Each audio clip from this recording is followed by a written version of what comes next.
Hai semua, Assalamualaikum dan salam sejahtera. Pernah dengar jenama Wiko tak? Kalau anda tak tahu, Wiko ni katanya kan ada susur galur daripada Perancis. Wah, bon appetit. Wiko ni juga kan dah lama bertapak di Malaysia. Tak silap saya 5 tahun ada rasanya. Tapi kan dah lebih setahun saya tak ada dengar kabar berita tentang telefon baru Wiko. Senyap sunyi Wiko ni. Kali terakhir, dia lancarkan telefon pintar awal tahun lepas, iaitu Wiko Power U10 dan Wiko Power U20. Sebab itulah, bila saya dengar Wiko nak kembali ke Malaysia dan lancarkan telefon baru, saya berasa agak gembira lah. Saya suka dengan Wiko ni sebab kan, dia ada banyak pilihan untuk telefon pintar berharga RM600 dan berbaloi untuk dibeli. Model baru yang dilancarkan Wiko di Malaysia adalah Wiko T50 dan juga Wiko T10. Wiko T10 ni adalah telefon pintar mampu milik yang berharga bawah RM500. Tapi dalam video ni kan, saya nak ceritakan tentang Wiko T50.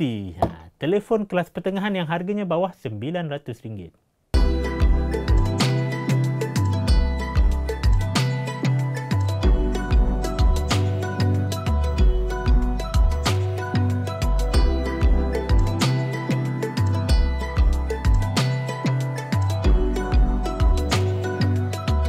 Sebelum tu kan, kita kena cara ringkas dulu tentang Wiko T50. Kita mula dengan buku kotak lah.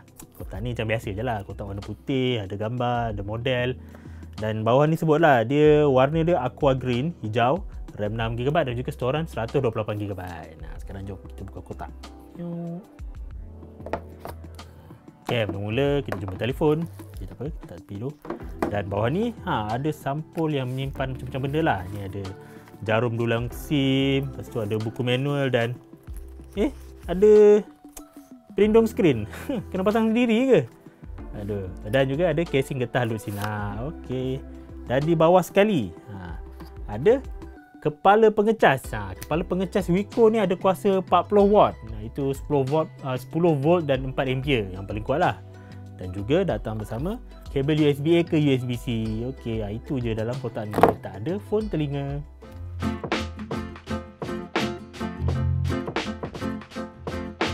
Seterusnya, Wiko T50 ni dikuaskan oleh chip Helio G85 12nm yang dilancarkan pada tahun 2020 dan MediaTek katakan ia direka khas untuk main game.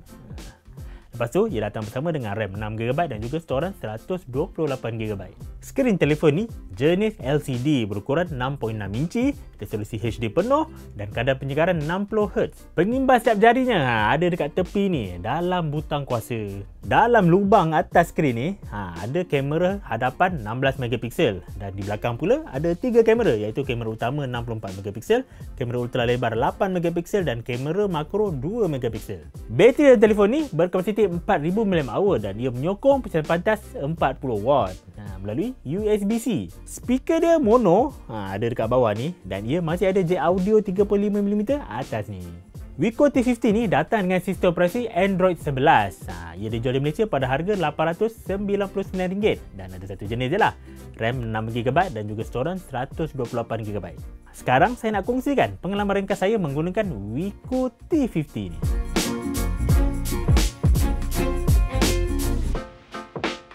Antara muka Wiko ni nampak bersih. Sangat menyerupai Android asli. Cuma yang saya tak suka kan, dia punya gesture navigation tu kan, yang 3 button bawah ni tak boleh letak back dekat sebelah kanan. Saya suka back sebelah kanan.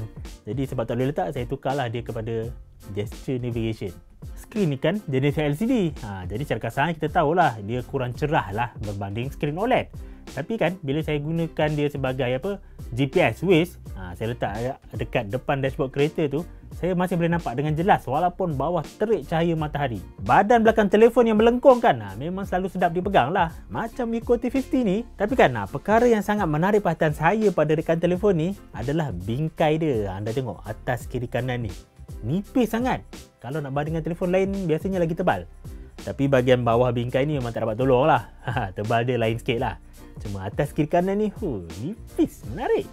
Belakang badan telefon ni, rasa plastik tapi padat. Premium lah rasa dia. Cumanya kan, kalau anda tengok ni, penuh dengan kesan-kesan melekat cap jari. Kalau nak menjaga kecantikannya kan, kenalah selalu mengelap. Dan saya tak dapat nafikan lah, warna hijau pada telefon ni memang nampak sangat menarik. Tapi nak bagi dia selalu nampak menarik tu, kenalah saya sulap. Pasal bateri pula, ini saya rasa kelemahan terbesarnya lah.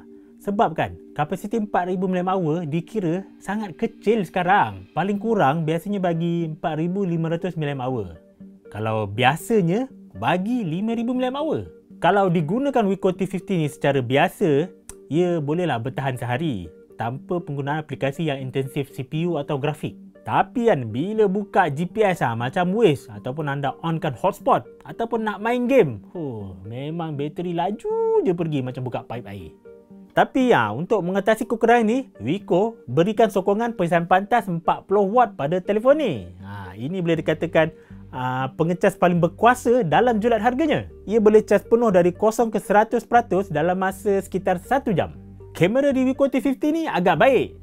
Dalam suasana yang cerah, ia boleh menangkap gambar dengan jelas dan tajam. Tapi saya nampak ada sedikit kekurangan pada kamera ultra lebar dia. Gambar yang ditangkap nampak sangat herotan di tepi tu, kesan mata ikan. Perkara ini sebenarnya kan Wiko boleh atasi dengan memproses secara perisian lepas tangkap gambar tu.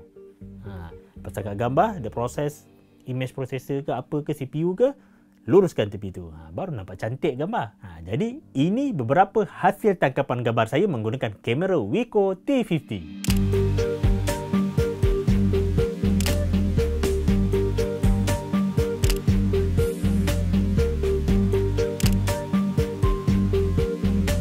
Pasal prestasinya, seperti yang dijangka lah untuk chip kelas pertengahan yang telah berusia 2 tahun. Ia boleh menjalankan aplikasi biasa dengan lancar, tapi kan kena berusaha keras kalau aplikasi itu intensif CPU dan grafik. Untuk rujukan, saya jalankan ujian penanda aras Geekbench 5. Bagi Wiko T50 dengan kuasa Helio G85 ni kan, ia terletak di atas sikit daripada Redmi Note 7 yang ada kuasa Snapdragon 660. Bila saya main Genshin Impact, ia beri tetapan low atau rendah. Dan permainan pun terasa kurang lancar. Selain daripada gambar yang agak sedikit berpetak kerana resolusi yang rendah tu. Menukar FPS ke 60 pun tak nampak kelancarannya. Jadi kan, untuk Genshin Impact, ia sebenarnya masih boleh dimainkan. Tapi sebaiknya anda tetapkan dia kepada lagi rendah, low, supaya lancar dan menanglah nak main game tu.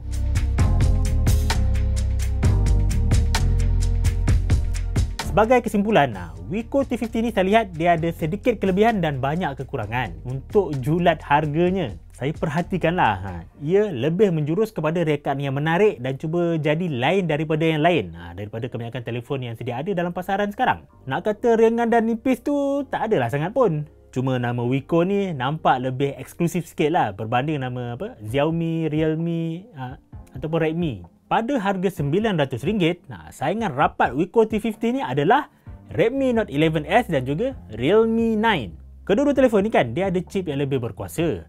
Dan ia menggunakan skrin AMOLED 90Hz. Selain tu kan, bateri dia pun besar, 5000 mAh. Tapi pengecasan pantasnya hanya 33 watt. Itu Wiko menang.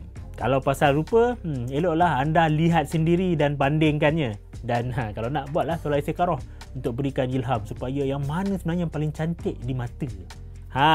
Jadi inilah pandangan saya tentang Wiko T50. Telefon pertama Wiko selepas lebih setahun menyepi dari pasaran Malaysia. Saya harap Wiko akan terus membawakan model-model lain ke Malaysia supaya pengguna ada lebih banyak pilihan. Tak adalah boring sangat, sikit-sikit Xiaomi, sikit-sikit Realme, je kan? Akhir sekali, kalau anda sukakan video ni, jangan lupa tekan like dan subscribe channel YouTube Soya Cincau BM.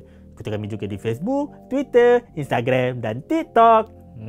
Saya Najib dari Soya Cincau. Kita jumpa lagi dalam video kami seterusnya. Bye.